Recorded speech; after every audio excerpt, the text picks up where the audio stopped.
Lafiny sosialy mahatsikaritra ny VLKM na ny vondrona kristianina mpikatroka fa betsaka ny olona no mifanilika andraikitra ka miteraka olona eny anivon'ny fiarahamonina nanao fanentanana ho an'ireo laika izy ireo araka izany mba handray andraikitra amin'ny raharaham-pirenena fa ihany koa hitondra vahaolana amin'ny lafiny sosialy. Norso Randriamanana.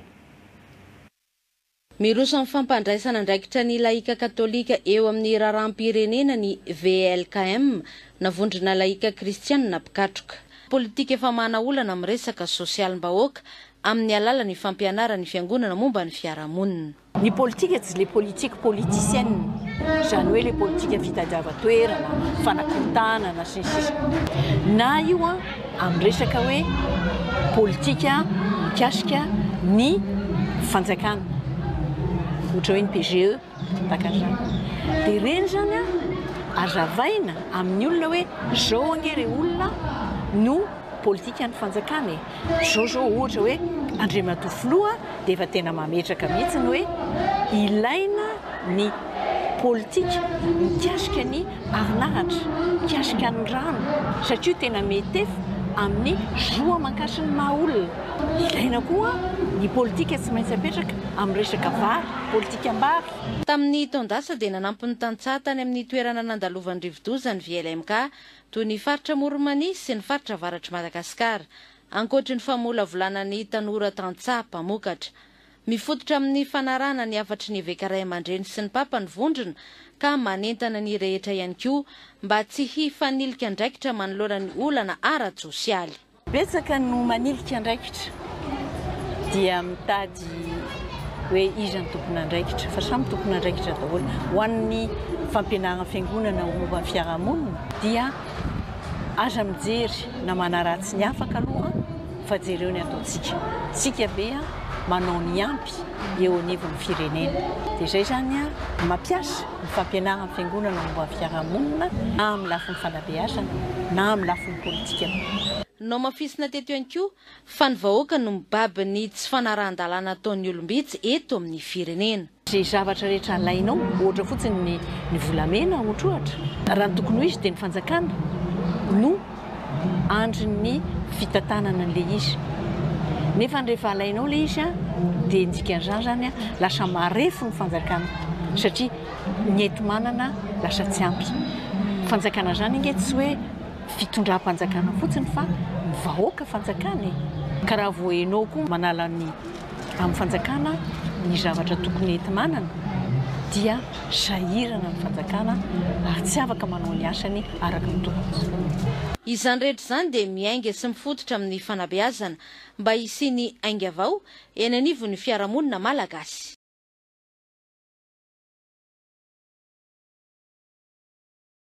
Olona vaovao mikasika izay raharaham-pirenena izay hatrany variana amin'ny fahavalo hafa isika kanefa ny anohanana amin'izao efa hahatonga ny olona hifampihinana ka sarotra ny raharaha eto Madagasikara hoy ny filohan'ny fivondronam-ben'ny eveka eto Madagasikara atao anatin'ny toriteny tany farafangana omaly alahady 10 janoary. Fanehoan-kevitra fahatelo tato anatin'ny iray volana mikasika ny raharaham-pirenena nentin'ny mpitondra fivavahana io taorian'ny ny filohan'ny FJKM ny Pasteur Irako Andriamasoami sy ny kardinaly Désiré Tsaraazana. Tsy maintsy miteny manoloana ny krizy efa hipoaka eto Madagasikara ny Eglizy hoy koa Saint Gérard Andrialemerovason mpino katolika sady tale général ny fiadidinan'ny Repoblika tamin'ny fitondran'ny amiraly Didier Ratsiraka. Mety roso amin'ity taona 2024 ity mihitsy aza hoy izy ny krizy ara-tsakafo lehibe na ny émeute de la faim lehibe eto Madagasikara efa namoahany miaramila frantsay petra-kevitra na hypothèse fa iseho amin'ny volana aprily 7 mendrika zavatra tsima sy Andry Rabesaotra. Ny sesisesy tato ato ny afatra nentin'ireo mpitondra fivavahana avy amin'ireo fiangonana mpikambana amin'ny FFKM. Isandro niteraka ady hevitra ny afatra Noely nentin'ny filohan'ny fiangonana FJKM ny mpitandrina Irako Andriamasoa izay niantso ny rehetra tsy hanao krismasy ny Heroda. Aza manao krismasy ny Heroda. Aza manao krismasy ny Heroda. Krismasy ny maty eritreritra. Jambony fifikirana amin'ny sezany ka nitady ny fomba rehetra hamonona ilay fahamarinana. Aza manao krismasy ny Heroda. Krismasy ny maty fanahy ka sahy mandanga kitsy rano ny atsara vela tsy mahatsiravina mba tsy hamelana ilay marina hiseho. Aza manao krismasy ny Heroda miorooro sao misy anongana dia nampiasa andreo miaramila ny hamono ireo zaza menavava. Aza manao krismasy ny Heroda mpanjaka adala no mempahefana ka aleony ny vahoaka no naripaka hierovana mafy ny sezany raha voareny fa nisy mpanjaka voateraka tany Betlehema. Ny voalohany volana janoary 2024 lasa teo indray dia ny kardinaly Désiré Tsaraazana avy amin'ny fiangonana katolika no nilaza tao anatin'ny afatra ho antaona vaovao nentina fa misy ny manao ny demony, raibe ny lainga sy ny raibe ny famitana ary ny fiatsaram-belatsy ho patrony. Tsy mety ny milamin-tsaina amin'ny fanaovany ratsy. Rehefa ao am-piangonana dia Jesosy Kristy no sefo no filoha. Fa eo am-piasana kosa, eo amin'ny fiainana andavanandro dia ny demony, raibe ny lainga, raibe ny famitahana, mpiatsara velatsihy no atao patron. Mila mibebaka isika menakavy. Raha tsy mibebaka isika tsy androso mihitsy ity nosontsika ity. Raha tsy ivony ny fivondronam-ben'ny évêque eto Madagasikara ny voalohany nitondra hafatra mikasika ny fahasairana ny vahoaka manoloana ny fiakaran'ny vidim-piainana tany amin'ny faha 5 ny volana Novambra 2024. Tsy mitsahatra miakatra ny vidin'ireo filàna andavanandro ny mponina. Mahazo vanatra ny tsy fandriam-pahalemana amin'ny faritra maro. Nikirosofahana ihany koa ny fanabeazana sy ny fampianarana eto Madagasikara manomboka amin'ny ambaratonga ambany ka hatrany amin'ny anjery manontolo. Mbola nanamafy ny filohan'ny fivondronam-ben'ny évêque eto Madagasikara ho Alahady 5 janoary 2024 nandritra ny fametrahana tamin'ny toeran'ny évêque ny farafangana fa ifampinana eto isika menakavy raha izao anoanana mahazo ny vahoaka malagasy izao. Ny antso ny filoham-pirenena sy ny minisitra ary ny solombavam-bahoaka ijery ny vahaolana amin'izany ity mpitondra fivavahana ity.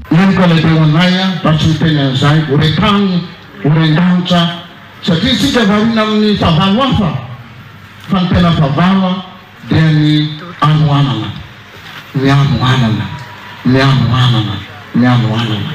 ary ifampinana eto isika nanagavy ary sarotra amin'ny raha. Dia makasitaka ny fiangonareo na amin'ny filoham-pirenena na aminareo ministra na député dia tsy afaka ny famille excellence honorable ministre fa misy vety ny zavatra lazaina hoe avotiny firenentsika.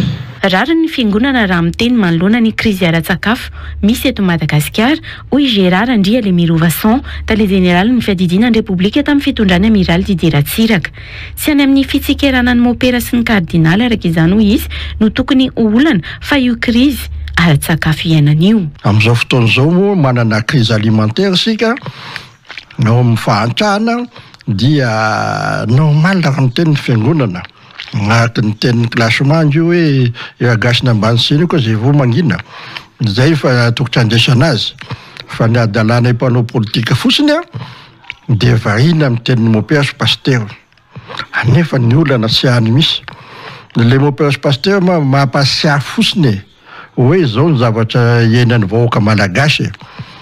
Izy sy tady vahaolana, izy sy hanonga-pazakana, izy sy haninona sy haninona izy. Nefa isika vahina hoe efa miresaka anoanana na krizy alimentaire dia vahina zay mpanao politika misy ny mopera sy monseigneur sy cardinal. Le olana tsy hany misy. Efa namoahany miaramila Frantsay petra-kevitra na hypothèse raha teo fa tsy maintsy hisirotaka vokatry ny krizy ara-tsakafo na émeute de la faim eto Madagasikara any amin'ny volana aprily 2024 hoy Gérard Andriale Mirovason. Ny krizy alimentaire gasy ene mety hitaraka zavatra be lehibe kokoa noho ny teny fiangonana io atoato e. Raisina fotsiny zao ny hypothèse militaire français dia mieritreritra zareo fa hisy crise ary émeute de la faim misy eto Antananarivo amin'ny avril 2027.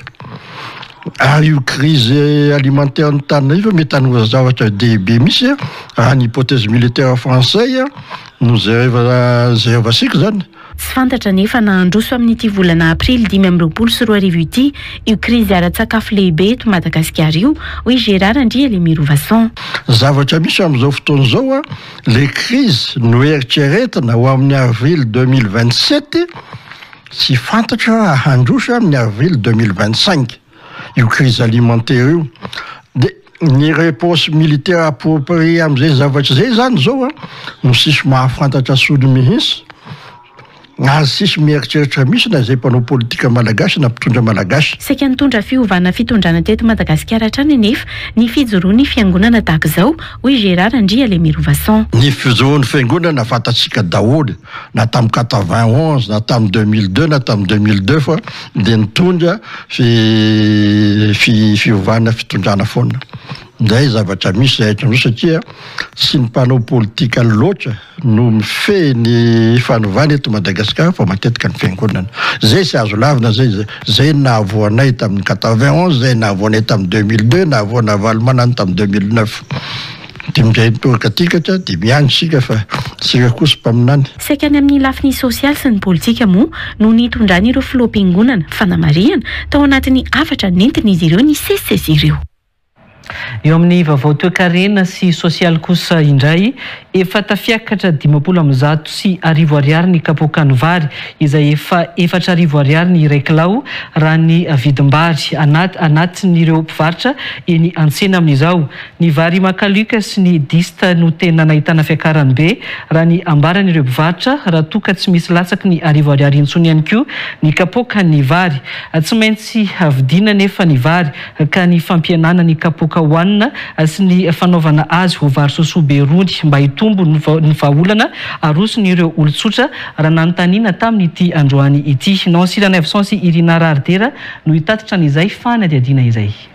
Tsy misy vary latsaky ny arivo ariary intsony ny kapoka eny an-tsena ho an'ny androany. Fotoana ny idinina tamin'ny tsena anatin'ny teto an-drenivohitra. Saika nisy fiakarana avokoa aza io vidin'ny vary io eto Antananarivo renivohitra izay efa jifaina 560 ariary ny kapokany vary. Makolika dia dista saison kilo 4 atao aminay. Fiakaran'ilay vidim-bary zany talohan'ny krismasy niakatra 4 ny kilo. Ankoatra makolika sy ny dista zany dia niakatra ihany koa manalalony sy ny riz de luxe niakatra 573 izao amin'izao. Taloha izy 573 alohan'ny fety daholo zany no niakatra amin'ny prix tao alohan'ny fety daholo zany zao hoe prix hitanareo reo fa talohan'izay izy 573 573 le makolika sy dista ny tena niakatra be. Kapoka zao 560 ny makolika sy ny dista niakatrakatra kely daholo zao vary raha ny semonsa sy ny tsipala zao taloha 700 zao izy lasa niakatra arivo kapoka niakatra teo amin'ny 100 ariary teo. Ny faratsy lalana no ataon'ireo mpivarotra ho antony nampiakatra be ny vidim-bary amin'izao raha ny fifampiresana tamin'ireo mpivarotra. Milaza ho zarara mahazo tombony ihany koa azy ireo mpivarotra na efa mivarotra vary 4 ariary aza ny kilao. Ny tena antony nahatonga le fiakaran'ilay vidim-bary zany dia raha antsika malala zao ny aratsany lalana eto amintsika dia lasa sahirana le transporteur mitondra le vokatra miakatra eto Antananarivo. Matetika sy ahoana ny antony? Izay ny tena antony mampiakatra an'ilay vidim-bary. Satria be ny maskarena lan'ilay transporteur eny an-dalana. Kely tena kely aloha ny azonay amin'ny 4 arivo hoe tsy dia misy azo angalana be zao fa sy kelikely azo angalana ihany. Tsy maintsy mihinana vary nefa ary tsy maintsy mihinana hoy ireo olon-tsotra na miakatra aza amin'ny vidin'ny vary. Tsy maintsy elana foana zany zava-misy. Efa zay zany aloha misy dia tsy maintsy tsena. Marina fa hoe mafy le fiaina re. Sarotra mavidy amin'ny kapoka. Karakaraky vola miditra ihany ny vidanana. Izy eo ihany tsy maintsy atao izay mampety azy. Vidiko roa kapoka, 3 kapoka dia iny tsy zaraina isan'andro. Arakaraky izay misy eo. Mareo zao mihinana an'izay? Olona 10. Zany eo? Iny tsy njareo? Mihina kelikely avy zany? Izay eo le atao tsy maintsy tsena. Miakatra aloha le izy amin'izao fotoana izao tena miakatra mihitsy. Efa araka sakafo isan'andro le izy dia tsy maintsy miezaka mitady vola atao izay hinanana azy zany ny tena marina. Vahaolana aza ho an'ny ity renim-pianakaviana iray ity ny fampianana ny kapoaka andrahoana ary mbola atao vary sosoa ihany koa mba ho ampiny ao an-tokantrano. La mihinana fa kely sisa zany hoanina. Kely hoe ahoana ka ohatra hoe mahandro 3 kapoaka ianao dia miakatra izy dia atao 2 tapany na 2 kapoaka dia atao vary soa dia vita. Zay. Vary soa sa vary mena mety? Vary soa. Mba ino mba misy ronirony hoanina. Ka hoanina amin'izao na vary gasy. Kely ny vola miditra moa ny fiainana misonitra daholo ny fianarany azo atao fa izay kely azo ny amboamboarina. Misy amin'ireo mpivarotra sasany kosa no mbola mivarotra ny vary makalioka 703 ariary. Milaza ho maka vary any am-potiny izy ireo ka manodidina ny ariary 100 hatramin'ny 400 ariary ny fiakaran'ny vidim-bary. Vary zany miakatra daholo izy rehetrarehetra mihitsy fa tsy hoe makolikanina ny redelix atao dia ary 100 zany ny semasy dia ny vary gasy ireny 200 dia makolika tonga dia 400. Makolika zany nay mbola ambanimbany par rapport an'olona zay makana potana zay 700 sy 3 prix. 7 arivo izy normal. Saika tsy mifidy tsena moa io fiakaran'ny vidim-bary io amin'izao fa ahitana azy avokoa rehefa eto an-drenivohitra.